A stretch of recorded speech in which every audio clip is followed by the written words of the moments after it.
I came home from deployment expecting quiet. What I got instead was a neighbor who thought my driveway was his personal marina. And the craziest part is, he really believed nobody would stop him. So I didn't argue. I didn't yell. I didn't threaten. I just made sure every time he used my driveway, it cost him more than a luxury boat slip. So let me back up a little, because this didn't start as some big revenge story. It started simple. I'm talking about a small corner house out in a quiet neighborhood just outside of Cedar Ridge. Nothing fancy. Just one of those places you buy because it feels easy. You know, long driveway, a bit of yard, enough space to park my truck, store my gear, and still have room when my buddies came over for a barbecue or a late-night beer after work. It wasn't perfect, but it was mine, and that mattered. I bought the place about a year before deployment, spent a couple months fixing things up, nothing major, just repainting, replacing some old fixtures, making it feel like home. And honestly, the driveway was one of my favorite parts. It stretched long and straight along the side of the house, wide enough that you could pull in, turn around, even park a trailer if you wanted. It gave me this sense of control, like everything had its place.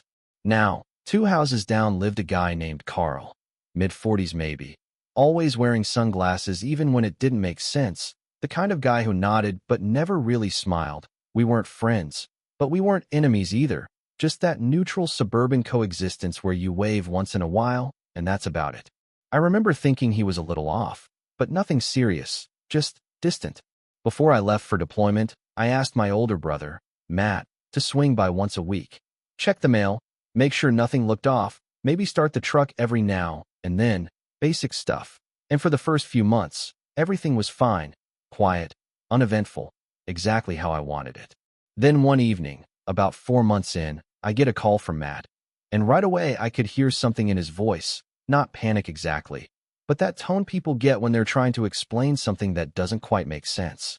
He goes, "Hey, quick question, you got someone leaving a boat at your place?" And I remember laughing a little, thinking he was joking. I said, "No man, what are you talking about?" He pauses, then goes, "Because there's a boat, like an actual fishing boat, sitting in your driveway." At first, I figured maybe one of my friends had asked him and forgot to mention it. It wouldn't be the craziest thing, but Matt said something that stuck with me. He said, "It's been there all week." Now that's when it stopped being funny. He told me he'd driven by twice already, same boat, same spot, just sitting there like it belonged. So the next day, he checked the security cameras I had set up, and that's when things got weird. He saw Carl, my neighbor, backing a trailer into my driveway late at night. No lights, moving slow, like he didn't want attention, then unhitching this small fishing boat, leaving it right there, and driving off like it was the most normal thing in the world. Matt didn't wait long after that. He walked over, knocked on Carl's door, and asked him straight up what he thought he was doing. Carl apparently just shrugged, and said, "Oh yeah, it's just temporary." Temporary. Matt told him, "Hey, the homeowner's deployed right now, but this is still his property." And Carl, this guy actually laughed, not loud, not aggressive, just this quiet, dismissive chuckle, and said, "He's not even here." When Matt told me that part, I don't know, something about it just sat wrong. Not because of the boat, not even because of the trespassing, but the assumption behind it, like my absence meant my space didn't matter anymore, like the rules just paused when I wasn't around. I told Matt not to escalate it, just ask him to move it again if it happens. I figured it was one of those things that would stop once it got called out. People test boundaries sometimes, right? You push back, they stop. That's how it's supposed to work. And for a while, it seemed like maybe it did. When I got back 8 months later, the driveway was empty, clean, exactly how I left it. No boat, no trailer, nothing out of place, and I remember thinking, all right, weird situation, but it's over. Yeah, I was wrong about that. About 2 weeks after I got home, I pulled into my street late one afternoon, tired, just wanting a shower and some real food, and before I even reached my house, I saw it, sitting there again, like it had been waiting for me. That same boat, parked right in the middle of my driveway. And I just sat there in my truck for a second, engine still running, staring at it, because now it wasn't some misunderstanding anymore. This was deliberate. I got out, walked straight over to Carl's house, knocked on his door, and when he opened it, he didn't even look surprised, just leaned against the frame like we were about to talk about the weather. I said, calm as I could, "Hey, that boat in my driveway, it needs to go." He nodded slowly, like he already knew what I was going to say, and goes, "Yeah, it's only there for a couple days." A couple days. I remember looking at him, trying to figure out if he was serious, and I said, "It's not a storage lot, it's my driveway." He gave me this half smile, not friendly, not hostile, just dismissive, and said, "I'll move it tonight." And to his credit, he did. That evening, the driveway was clear again. And for a moment, I thought maybe this was just some weird lapse in judgment. Maybe he pushed too far, and now it was done. Then the next weekend came, and the boat was back. That's when something in me shifted, not anger exactly, something quieter than that, something more patient, because I realized I could keep knocking on his door, keep having the same conversation, or I could handle it in a way he'd actually understand. That was the moment I stopped asking and started planning. So yeah, that was the moment things changed for me, and not in some loud, dramatic way either. It was quieter than that, more calculated, because I'd already seen how this guy operated. He wasn't confrontational. He wasn't aggressive. He just ignored boundaries like they didn't apply to him. Like if he acted casual enough, eventually you'd just accept it. And I've dealt with people like that before. Arguing doesn't work. Explaining doesn't work. You can't outtalk someone who's already decided your property is negotiable. So instead of knocking on his door again, I went inside, grabbed my phone, and called a local towing company. Now this wasn't some random number. This was a company that specifically handled private property removals, trailers, unauthorized vehicles, the kind of place that knows exactly what they're doing and doesn't hesitate. I remember the dispatcher picking up, friendly voice, like it was any other call, and I said, "Hey, I've got a trailer with a boat parked in my driveway. It's not mine. I need it removed." She didn't sound surprised at all, just asked for the address, confirmed it was private property, and said, "We'll have someone there within the hour." And that was it. No drama, no warnings, just action. About 40 minutes later, I hear the low rumble of a tow truck pulling up outside. I stepped out onto the porch, arms crossed, not trying to hide what was happening, and watched as the driver got out, walked around the trailer, hooked it up like he'd done it 1,000 times, which he probably had no hesitation, no questions, just efficient, clean work. The whole thing took maybe 10 minutes. And just like that, the boat was gone. Removal number 1. That evening, right around sunset, there's a knock on my door. Not polite, not friendly, sharp, fast, the kind of knock that already comes with attitude behind it. I open the door, and there's Carl, face tight, jaw clenched, not yelling yet, but you could feel it building. "Where's my boat?" he asked. No hello, no context, just straight to it. I leaned against the doorframe, same way he had done to me before, and said, "Impound yard." He blinked like he didn't quite process it at first. Then his expression shifted, anger, confusion, disbelief, all mixing together. "You had it towed," he said. I nodded. "It was on my property." He scoffed, ran a hand over his head like I'd just done something unreasonable. "You could have warned me." And that's the part that almost made me laugh, not out loud, but internally, because I had warned him. Multiple times my brother had warned him. He just chose not to take it seriously.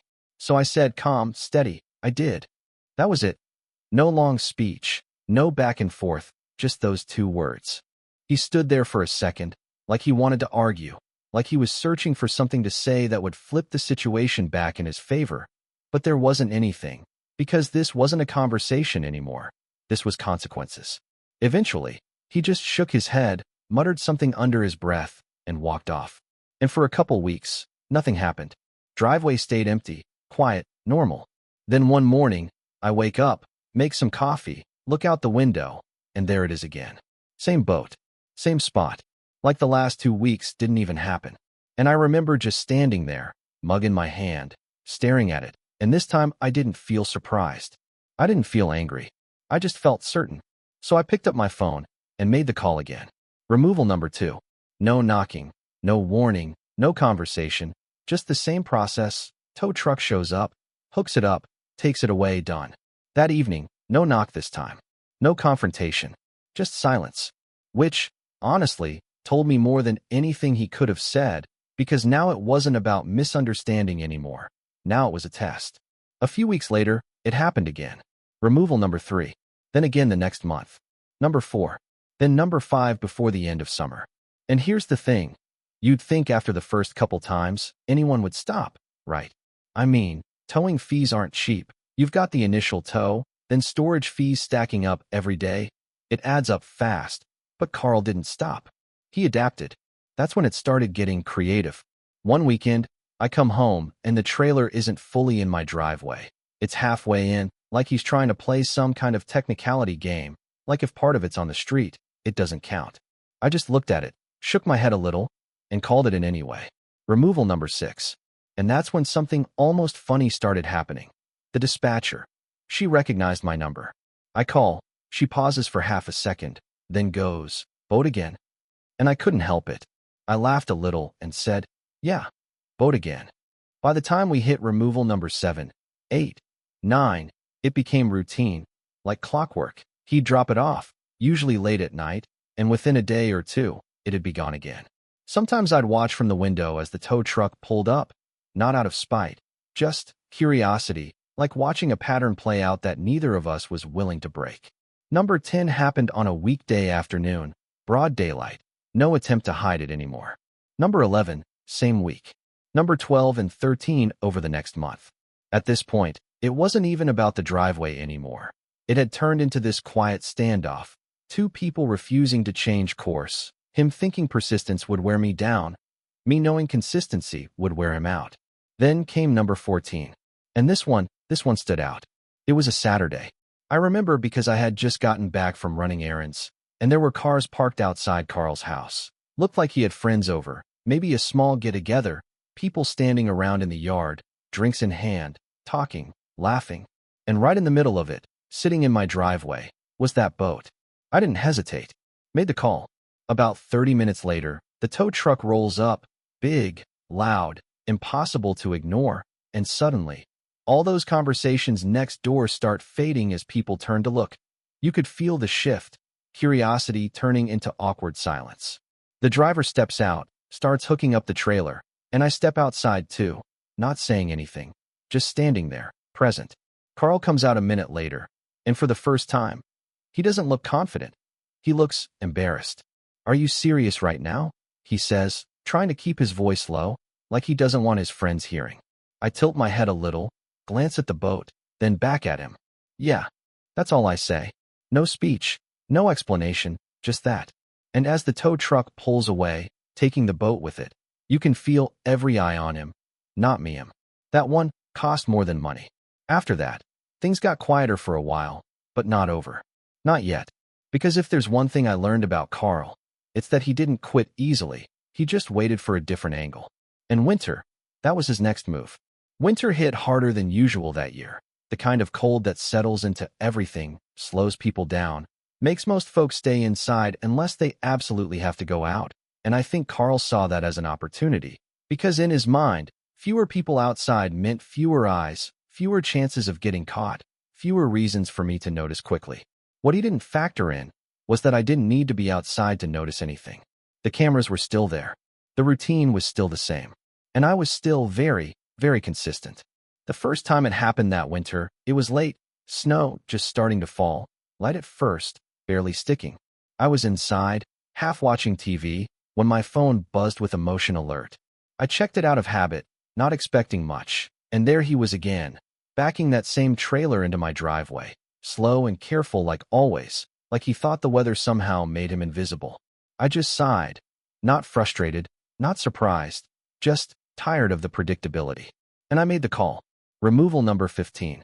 The tow company didn't even hesitate, snow or not. They showed up, tires crunching over the fresh layer, headlights cutting through the dark, same process, same efficiency. Hook it, lift it, gone. Over the next few weeks, it kept happening. 16, 17, 18, 19, 20. Each time a little more absurd than the last. Like we were both locked into this pattern neither of us wanted to admit we were part of, except I knew exactly why I was doing it. And I'm not so sure he did anymore.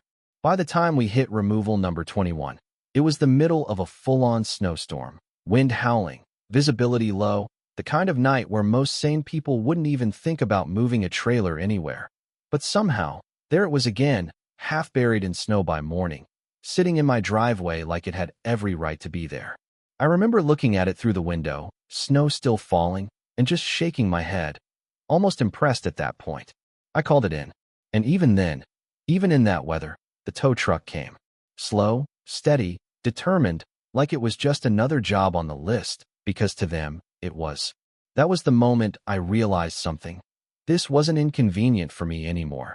It was becoming expensive for him. Not just financially, but mentally. Every time that truck showed up, it was a reminder, a correction, a line being drawn over and over again. Removal number 22 came about 3 weeks later. No snowstorm this time. Just a cold, quiet morning. Same result. And then, number 23. That one didn't feel any different at the time. Same call, same process, same outcome. The boat disappears, driveway is clear again, and I went back inside like I always did, not thinking much of it. But something changed after that. Not immediately, not in a dramatic, obvious way, just a pause. Days went by, then weeks, no boat. At first, I didn't trust it. I kept checking the cameras, half expecting to see that familiar trailer creeping back in during the night, but it never did.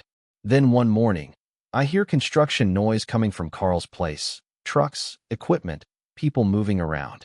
I stepped outside, more curious than anything, and saw a crew working on his property. They were tearing up part of his front yard.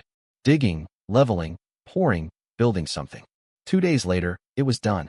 A brand new driveway, extended out, wider, longer, big enough to fit his truck and that boat, comfortably, legally, on his own property. I stood there for a minute, just looking at it, and I couldn't help but smile a little. Not because I won, not because he lost, but because, finally, the situation made sense again. He solved his problem. It just took him 23 towing fees to get there.